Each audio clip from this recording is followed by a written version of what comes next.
Buntut kasus dugaan gratifikasi Lukas NMB, pemerintah membekukan sebagian pergerakan uang pemerintah Provinsi Papua.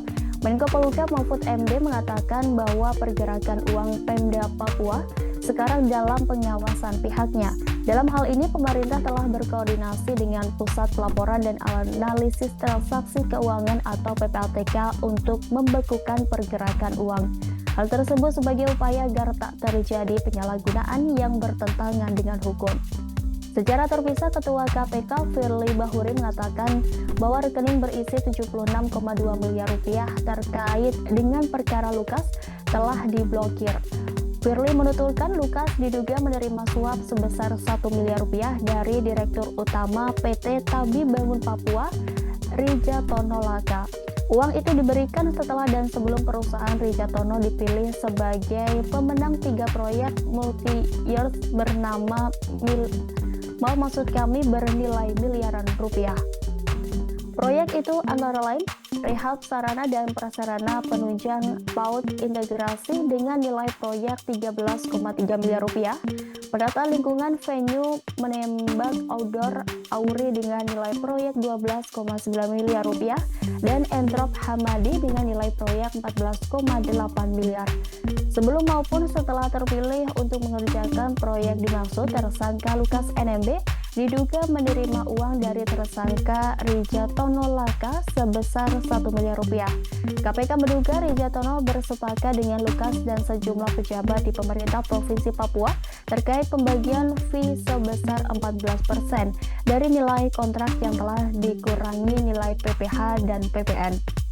Selain itu, KPK juga menduga Lukas telah menerima pemberian lain yang dikategorikan sebagai gratifikasi. Pemberian itu terkait dengan jabatannya. Firly menuturkan berdasarkan bukti permulaan sejauh ini berjumlah sekitar 10 miliar rupiah. Tak hanya itu, KPK juga menyita emas dan kendaraan mewah senilai total 4,5 miliar rupiah terkait kasus dugaan suap dan gratifikasi Gubernur Papua Lukas NMB. Sebelumnya, Gubernur Papua Lukas NMB telah dihadirkan dalam jumpa pers di RSPAD Gatot Subroto pada Rabu 11 Januari. Lukas NMB resmi mengenakan rompi tahanan KPK dengan didorong menggunakan kursi roda. Ketua KPK Firly Bahuri mengatakan Lukas NMB ditahan selama 20 hari pertama terhitung mulai 11 Januari hingga 30 Januari 2023. Namun karena kondisi yang belum memungkinkan, penahanan Lukas NMB dibantarkan. Untuk sementara waktu, Lukas akan menginap di RSPAD untuk menjalani perawatan. Pemeriksaan terhadap Gubernur Papua Lukas NMB bisa dibantu dengan menghadirkan ahli bahasa maupun isyarat. Sebab Lukas tampak kesulitan berbicara. Penuturannya sulit dipahami karena tidak terucap dengan jelas. Lukas kerap diterjemahkan juru bicaranya. Ketua KPK Firly Bahuri mengatakan pihaknya akan melakukan semua upaya yang perlu dilakukan agar perkara dugaan suap dan gratifikasi Lukas NMB bisa diselesaikan dengan cepat.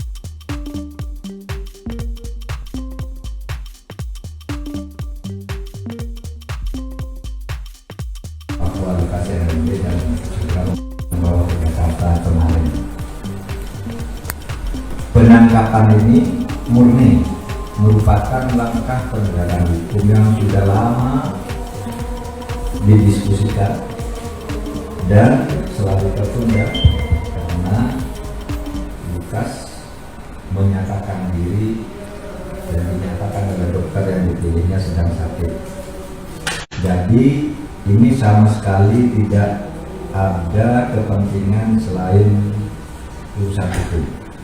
Kasusnya sudah terbuka terang benderang, masalahnya apa itu sudah diumumkan oleh KPK. Oleh sebab itu semua pihak supaya memahami ini, jangan lagi dipertentangkan antara penegakan hukum dan perlindungan hak asasi manusia. Penangkapan ini terlambat karena dulu kan Lukas katanya sakit. Menurut hukum, orang sakit itu tidak boleh dipaksa untuk diperiksa, apalagi ditahan. Dan itu harus minta rujukan dokter. Tapi sesudah itu dilakukan, ternyata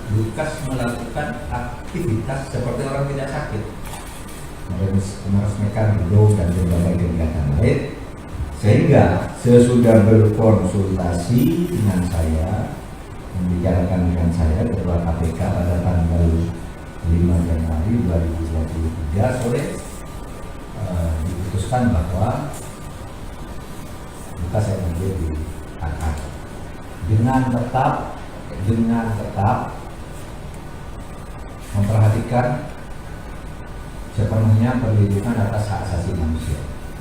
Oleh sebab itu, kalau dia nanti dinyatakan sakit oleh dokter, ya KPK bertanggung jawab untuk menempatkannya di rumah sakit atau membantah